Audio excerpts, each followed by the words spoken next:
Hey Dennis. Hey Ethan, how are you? Doing good, doing good. Just put the finishing touches Can't hear on you. early this morning. Hmm. Doing good. Just put the finishing touches on early this morning. Wrote up some notes. Um, Good. yeah, ready to go. All right. We're a little bit behind on time, but I'll be fast. um, Yeah, no worries. say what you need to say. Yeah, no, It, I think I for distilled it me, down I'm, pretty I'm well. dragging on. That's all right. Yeah, I'm sorry I missed the last appointment. I thought it was actually the previous day. I looked at the week wrong. It was my fault. No, no problem. As long as I was worried about you because I sent you a message on GroupMe and Oh yeah. then and then I didn't hear from you, so I thought I was gonna have to send a rescue team to come No, find I you. just don't use that app so much. I gotta make sure to check more often. Okay.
Marco, what you decide on grad school?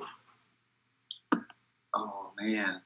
Um, well, I'm saving my pennies at the moment with the climate that we have currently. But I'm still really excited for it. And I was on a review for Dustin recently, and it was such a refreshment to be in academia for a few hours. Did you decide on what school you're going? So far, I have my sights on UT, and then but I'm also curious. From your generation went there, right? Yeah, in fact, some of my old classmates are still students there, so it would be pretty nice to see them once again. But I'm also really curious to see what kind of financial aid UTA has to give. So I was planning on. We're cheaper. We're here. Better. That's true. All right, we gotta move on. All right, here we go. Ethan. Hi, nice to meet y'all. My name is Ethan. A little bit of background on me. I graduated in 2017 with a bachelor's degree in biology. Lived in New York for 5 years, went to school there, and so very, experience. I guess like a lot of experience, like physically in the urban environment, and what that what that lived experience is like.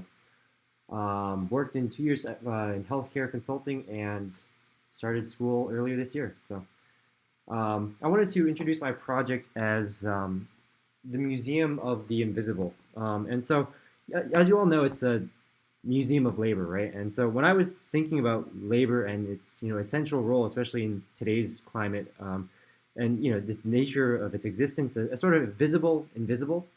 That nature caught my attention, and so I believe that a museum is sort of the physical space and embodiment, one of the few physical spaces and embodiments of concepts and cultures, and that its architectural elements should somehow reinforce that relationship according to the cultural values that it upholds.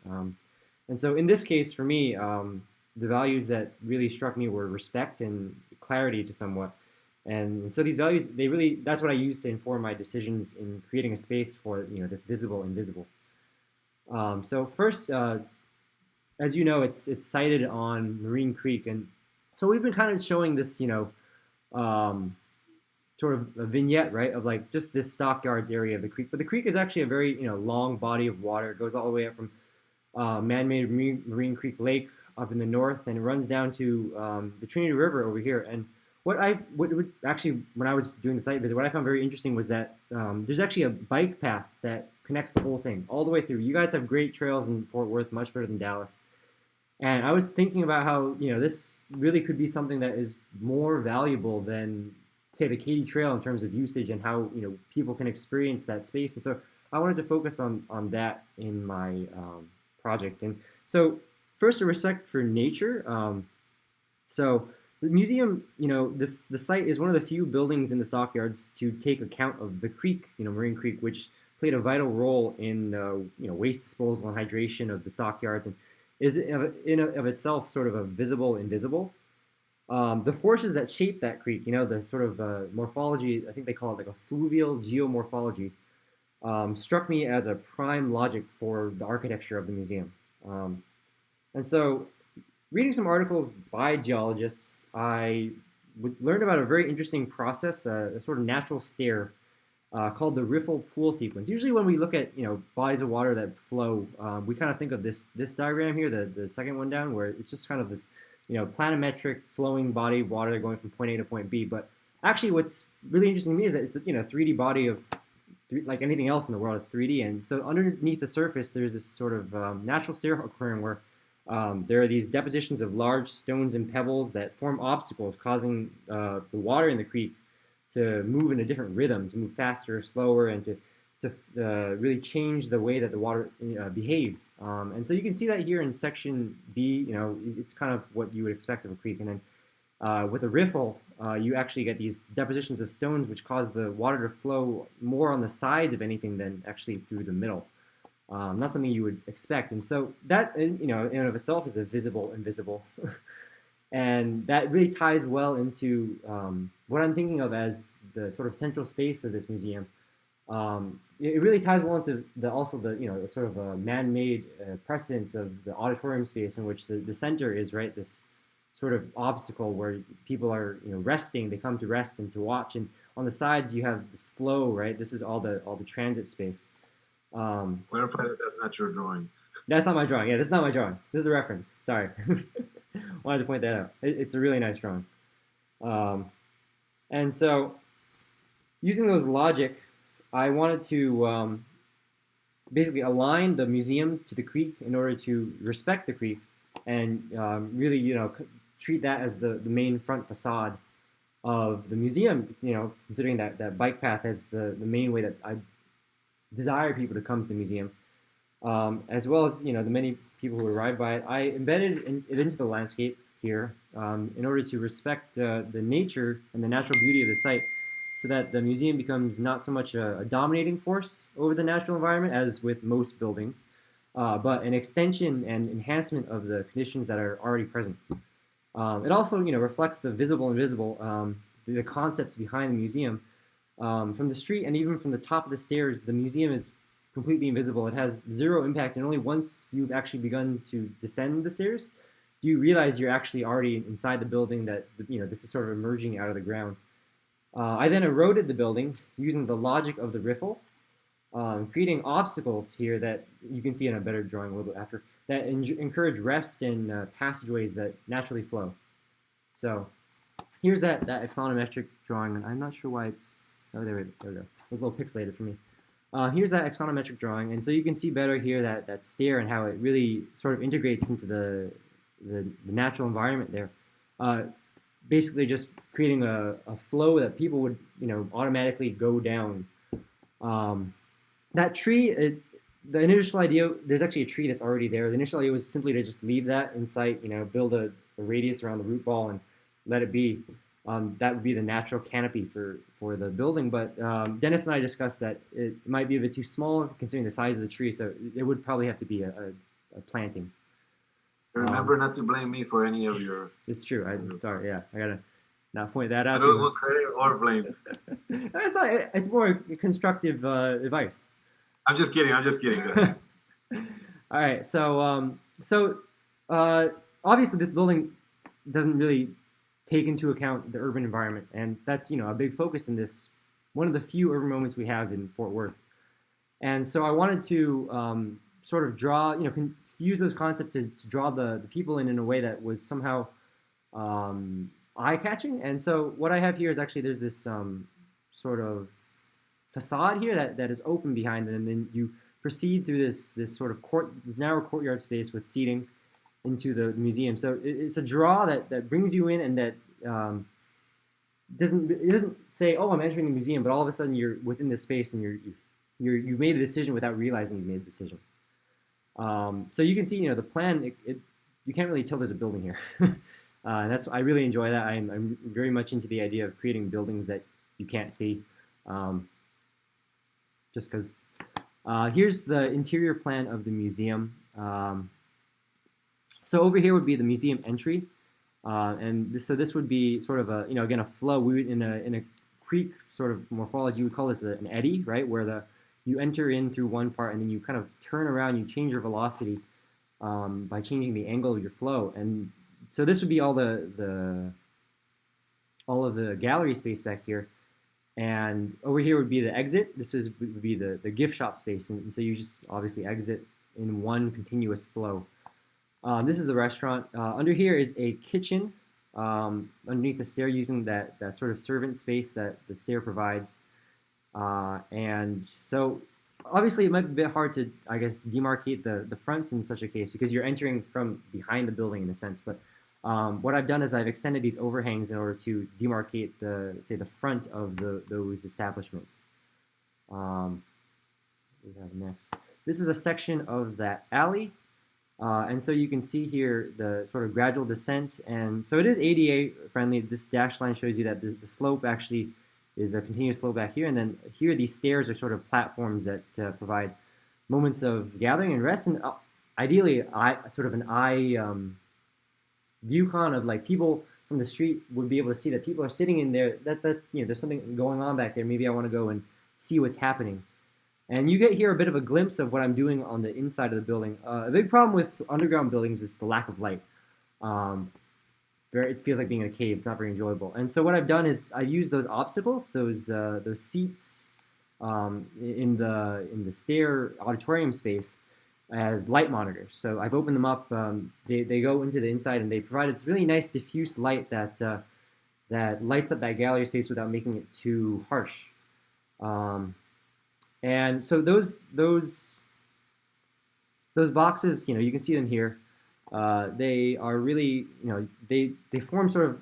There is a precedent for this, right? It's like outdoor auditorium seating. They're just large stairs, and that idea is just changed a little bit by making them into sort of more organic blocks.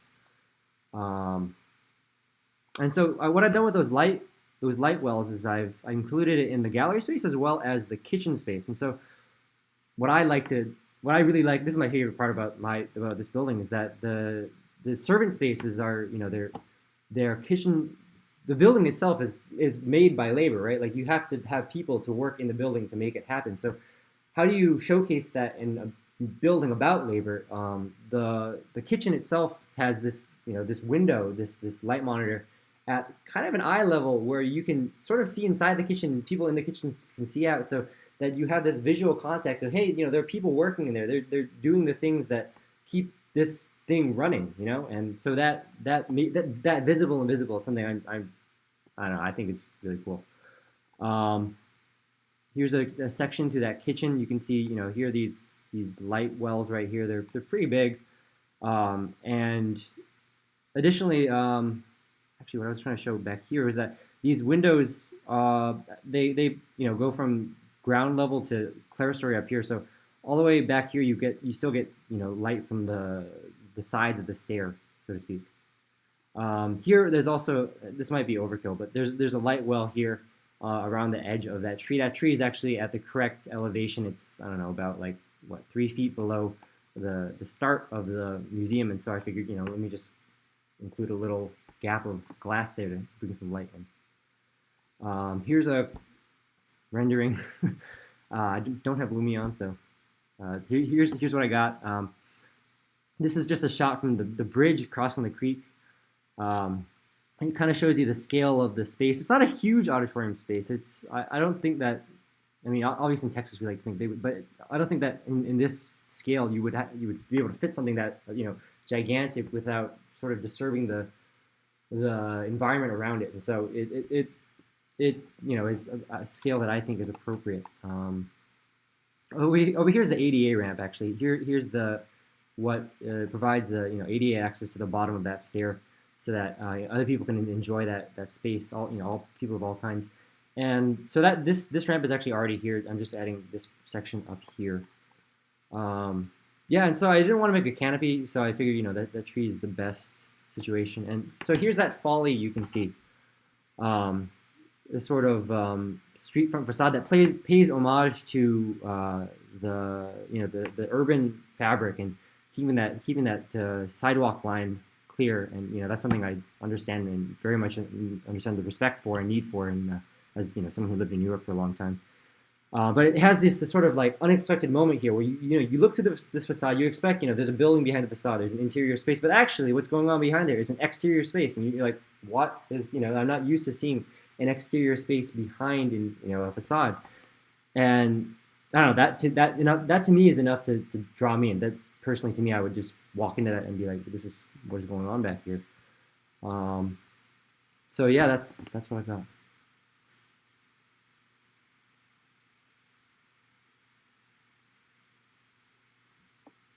Ethan, I think you've done a really great job in your presentation, and I think what I like most about your scheme is this idea to show off the labor that's happening as a part of this museum, because it's a museum of labor, and Yeah. I just really love the idea of that. Even when thinking about museums, usually you have to pay to experience them, and just this idea of bringing that back of house to front of house, you don't even have to pay to see this museum. You can kind of experience it just as you're walking through. Exactly. And I think that's really successful. At first I was questioning if it was the right move to kind of have that facade that you've done, if you go back to your context. But I think for your thesis, this creation of the invisible, it works really well. And I just really enjoy how you created this path to your building. So that's all. I don't really have anything I would change, but I would maybe. I agree with Garris about the cleverness of exposing the services in a museum of labor. Maybe for your light cannons, sure. A good reference for you to look at is Nieto Sovejano. He has. That one. We can put it in the chat later, but he has these beautiful concrete, light cannons. And towards the beginning of the presentation, you were talking about the stairs, and you're sort of making reference to these sections through riverbeds. Yeah. Right, and so if that's the inspiration, maybe the light cannons have a more, I don't know, a more organic or a special shape to them. And I think when you look at the references, you'll get a better idea of what I'm talking about, because he'll play with the opening towards the exposed portion of it, and then he'll sort of taper it in to like really focus the light coming in from a different angle up towards the inside. So if you were to look at the section of one of the cannons, it's actually like a funnel of light, and it's like really like a targeted thing. Yeah.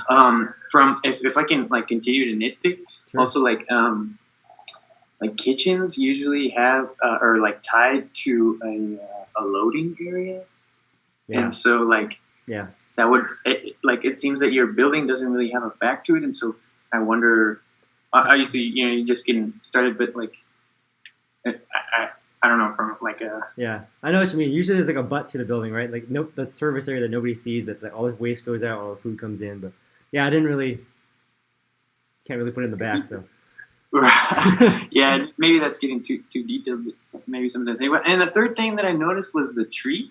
I don't know if you can go back to the section with the tree. Like I really like the quality of that big canopy. But I think, I'm not an expert in landscape or anything, but I think usually the root system is about as wide as the canopy. Yeah. This is actually a section through a thinner part. It actually goes a little bit farther back, so it's a little bit wider, but it's still not. Dennis and I talked about this. It's still not as wide as it has to be.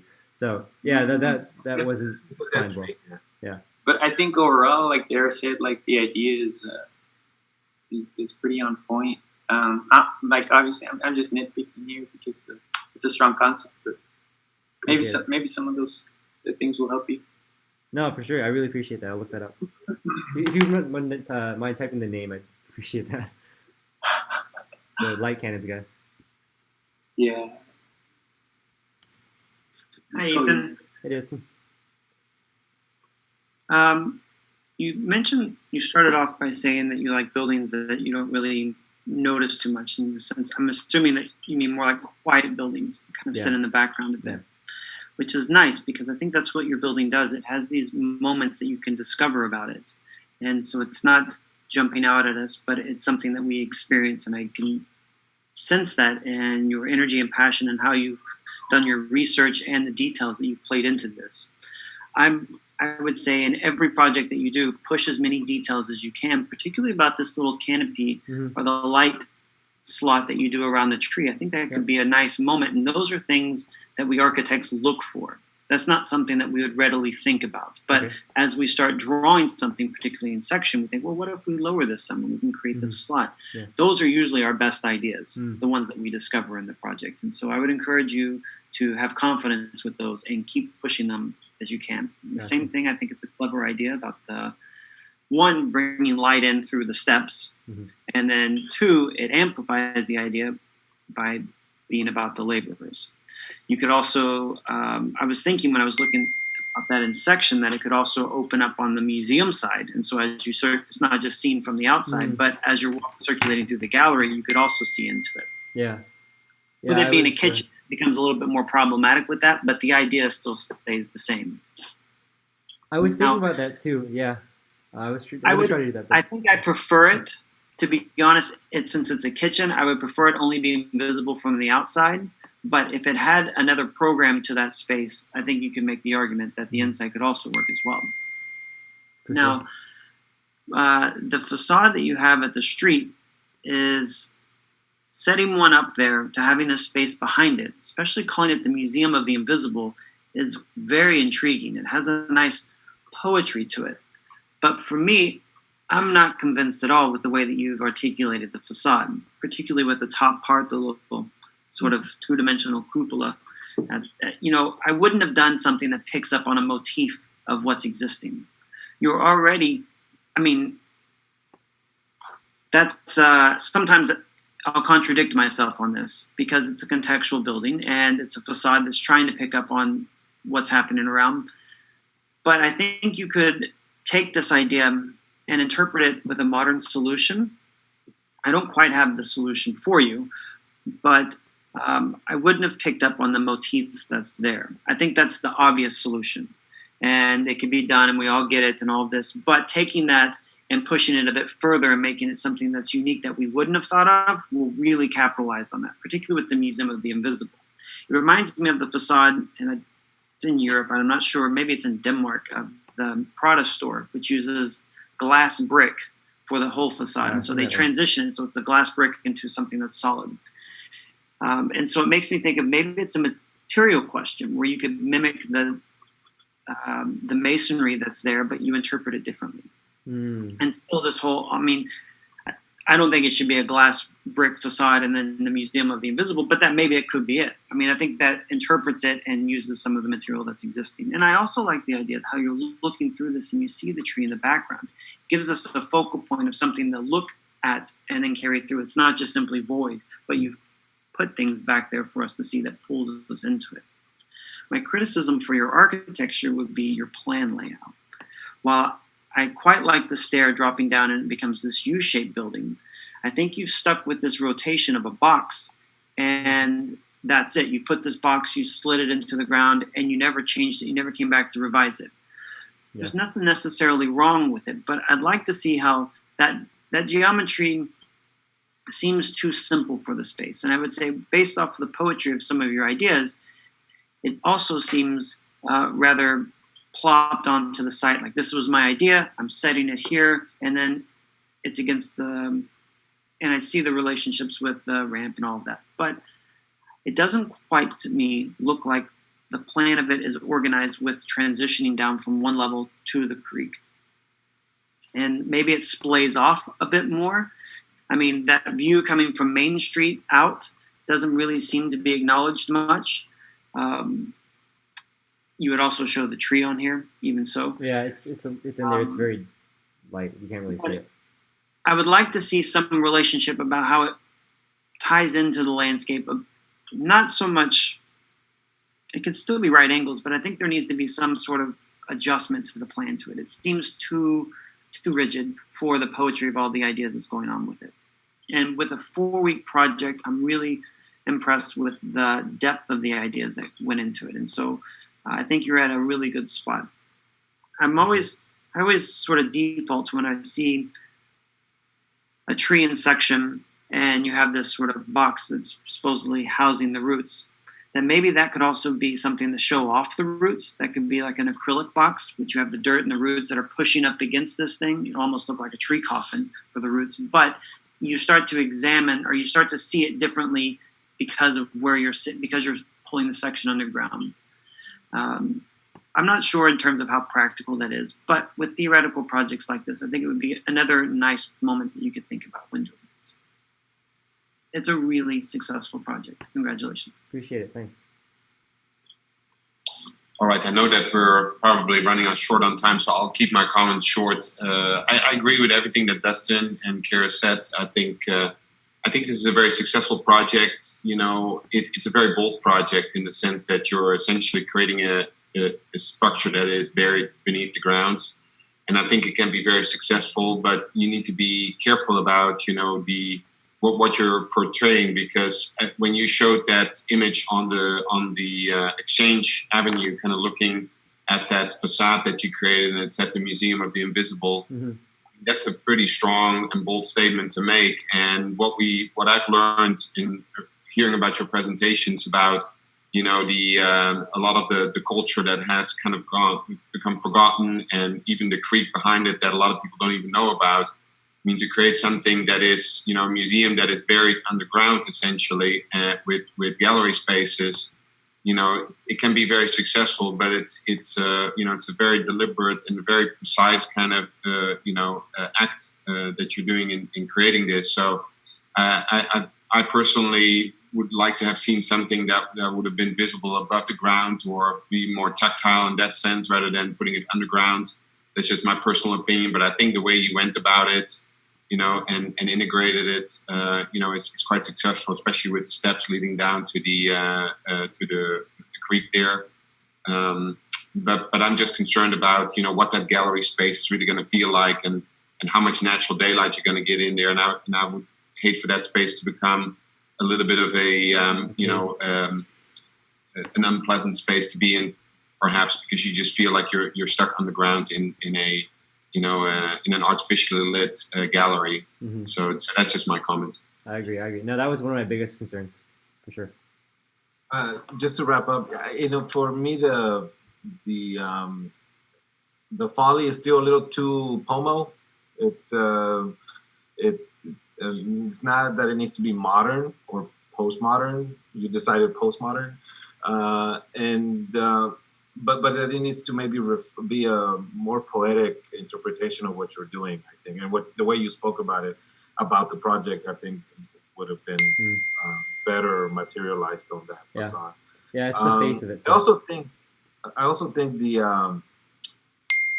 way that you're carving into the ground, this notion of carving to make it a rectangular box in plan seems maybe counterintuitive to this idea of carving, and even the reference image that you showed initially with the erosion of the limestone, which is a very powerful image, right? And so I almost wish that the architecture, since it isn't constrained to the building masses around it, you basically avoided the whole premise of the project, right? Which is fine, of infilling here and infilling there. So by doing that, I think what you're arguing is I don't want to be limited by these walls. But then you carved into the ground and you carved out a rectangle. So this is where I think the logic of what you're arguing, which I'm totally in favor of, and I, as you can ask former students, that I try to empower them so that they can argue, go against anything that we put on the table. You're free to do that, but then you got to go all the way, you know. And I feel that you started there and then you gave up, and he's okay. I got to put a building with, you know, even renderings or whatever. Like maybe that's not the end result of your project. If your project ends up being a lot more conceptual and then becomes an ant farm or whatever that goes into the ground and does all these other speculative things, that's perfectly fine.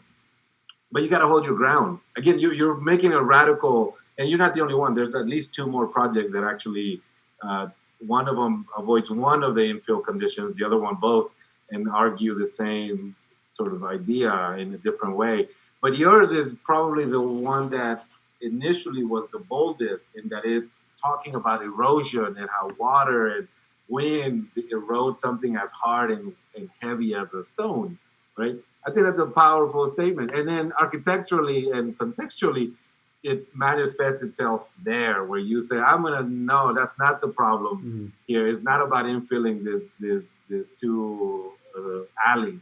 It's about something else that reveals maybe a deeper meaning about labor and so on. But then I think you just, about 2 weeks or 3 weeks in, then you said, no, I got to do a building. And so I would say, I know this is unfair to say as your professor who has a grade to give you and things like that. But I think you have to hold your ground and you said, no, the project is about this thing. And that's what I'm going to pursue. Okay. Thanks, Ethan. Thanks a lot. All right, next. Angel? I'm here. Okay, go ahead. Hold on, let me stop the recording.